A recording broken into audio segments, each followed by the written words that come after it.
Brody, did you get that? Gobbledygook? All right, sweet. First one that we're going to deal today with is the New Deal. This is in reference to the time period of the 1930s and 40s. Have any of you guys ever heard of the New Deal before? No. Sorta. Mason, my pedantic man in arms, which is actually a very good compliment. Don't worry, I'm a pedantic too. The New Deal is in response to the stock market crash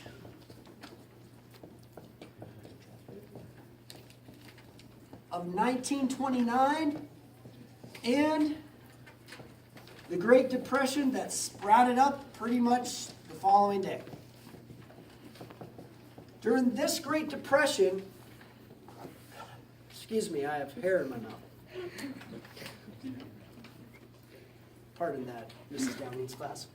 The Great Depression, let's just talk quick about unemployment, just for a scope of how bad it is.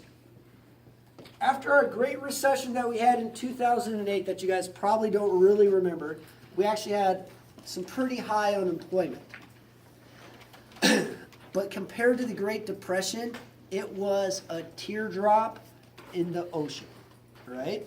What do you guys think the unemployment rate was here during this time? Somebody raise your hand and take a guess. Mason. About 50%? Yeah, that's a little high, man. That's like catastrophic. Cole. Like 1 out of every 4 people. Yes, which is what percent? There you go, bud. So the unemployment rate was 25%. How do you think this affected families? Jody, what do you think? Like their parents didn't work, so. Here, at home, would it be happy or would it be really, really sad and depressed? Absolutely, man. All right. How else could it affect families? Riley. In the event that like you obviously don't get money because you're not working, you could lose your house or lose things. That's the big one I wanted everybody to realize. 1 in 4 Americans were out of a job. That meant 1 in 4 Americans lost their house, lost their car, lost their couch, lost their radio, every possession that they had to a large degree. Now, if you weren't one of the 1 in 4 Americans, what do you guys think happened to your salary though? Did it go up or was it reduced? It got severely reduced. So not only is there high unemployment, people have less money. So families would move in together, people would move in with their folks, all of those kind of things. One of the crazy upshots of the Great Depression, Ryan, was that the adult males that had families left their families more than any other time in American history. They felt so bad from not having a job and that ideal that, the man's supposed to provide for their family, that they couldn't meet that ideal, that they left. And they never came home. What that did then for the teenager was even a little more nuts, right? We actually had a problem of hobo teenagers in America. So bad that the government actually made a documentary called Riding the Rails, warning teens about leaving home, saying, don't do it. You'll get sucked under the train and die. It was such a pervasive thing. We're talking millions of teenagers who ran away from home. And it's not necessarily running away from home. I want you to think of it as this. They decided to leave so that their mom only had one less mouth to feed. Okay? Another big part of the stock market crash, Great Depression, you guys have heard of the Dust Bowl? Okay, good. Let's just go ahead and get that down so you understand that significance. What areas of the country were affected by the Dust Bowl? Can somebody name a state? Lexi. Kansas. Jacob. Nebraska. Iowa? A little bit Iowa. There's a really big one. Oklahoma is the one that's very synonymous with it. Now, how bad was this dust storm? I'll put it to you this way, okay? You guys ever seen like The Mummy or The Mummy Returns? Mm-hmm. Where they've had those dust storms? That happened in America. This is how far dust could travel. There was a scientist who was coming from England over to America to study the dust storm and erosion, all those things. And when he was on the ocean liner for it, he realized that along the deck, it was actually collecting dust. So it traveled as far as the mid-Atlantic Ocean.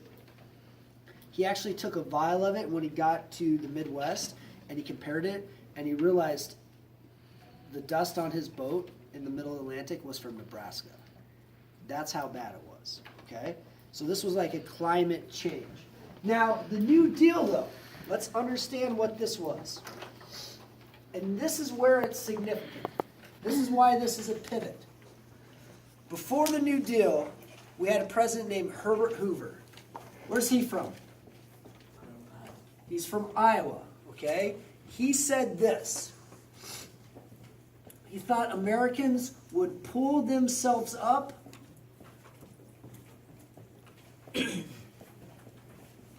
by their own bootstraps.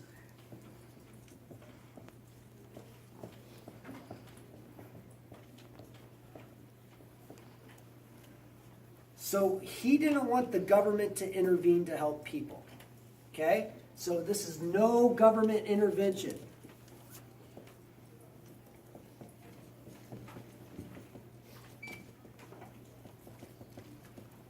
By his last year, though, he changed his mind. Do you guys know any big famous thing that got constructed with his name to it? Hoover Dam. Yeah, exactly right, Devin. So even Hoover himself, he was like, I got to help people out. So he started to do public works. Now, who was the president during the New Deal? You guys know? All right, it's FDR. What's that stand for? Franklin Delano Roosevelt, right? Frankie baby.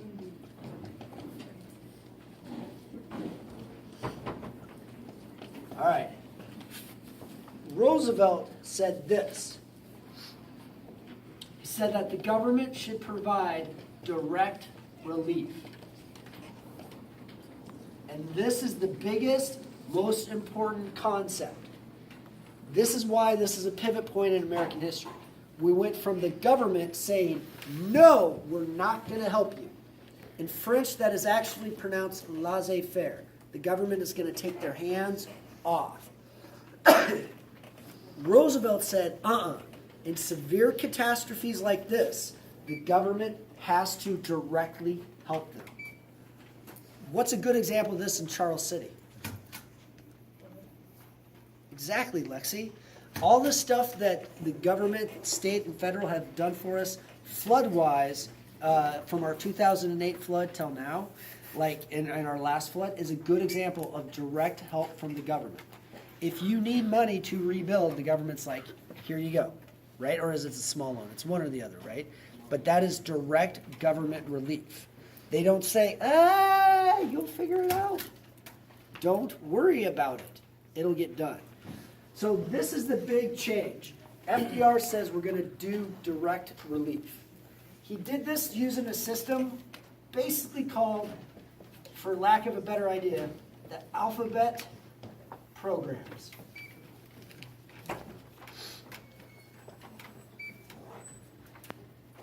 I'm going to just put a couple up here, right?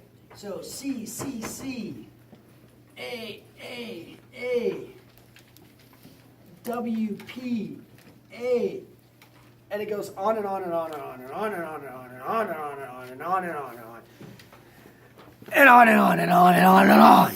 All right? It goes forever.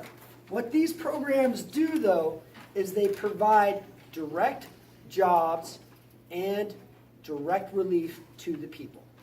Add that. They provide direct jobs and direct relief.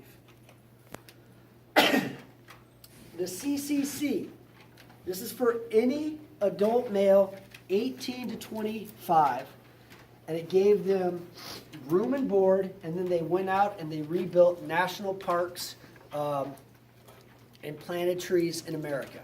If you guys go to a national park, there's a good chance that some of the stuff there was made by the CCC. What they did, hold that thought for 1 second.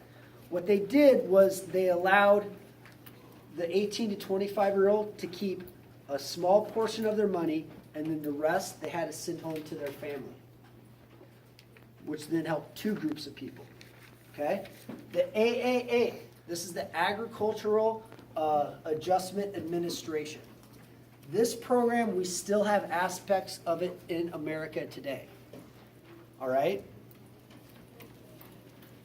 If a farmer has a severe catastrophe and destroys all of their crops in an area, the government can help out, right? That's what the Agricultural Adjustment Administration does. If we need to take some of our farmland and make it fallow for a year so that nothing's grown on it, that's the Agricultural Adjustment Administration. Do you guys know creek programs, the things that deal with water and stuff? Those things are direct offshoots of this Agricultural Administration. Okay? The last one, the WPA, this one here, I want you to